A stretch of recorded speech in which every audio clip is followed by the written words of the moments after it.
Morning guys, so ngayon andito na tayo. Kung nakikita nyo, ayan na yung kulungan natin ng ating matandang breeder na so halika, try natin, ikakabit na natin.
So yun guys, nakabit na natin. So ang gagawin naman natin, mamaya lilinisin ko muna yung pinaka lona na ibabalik ulit natin doon. Pero bago natin siya ibalik, pagka nalinis ko, bibilad ko muna. Tapos lalagay muna tayo ng paligo doon para maligo sila kasi puro mga putik at saka para maayos yung nila mga balayibo.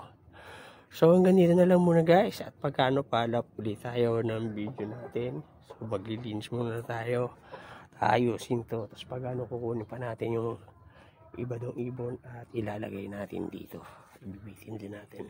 So gawa ulit tayo ng hiwalay na video pagka nailipat natin yung iba, pero lilinisin muna natin tong kulungan nila tsaka yung pinaka-trapal. So maraming salamat sa panonood, thank you for watching at happy breeding.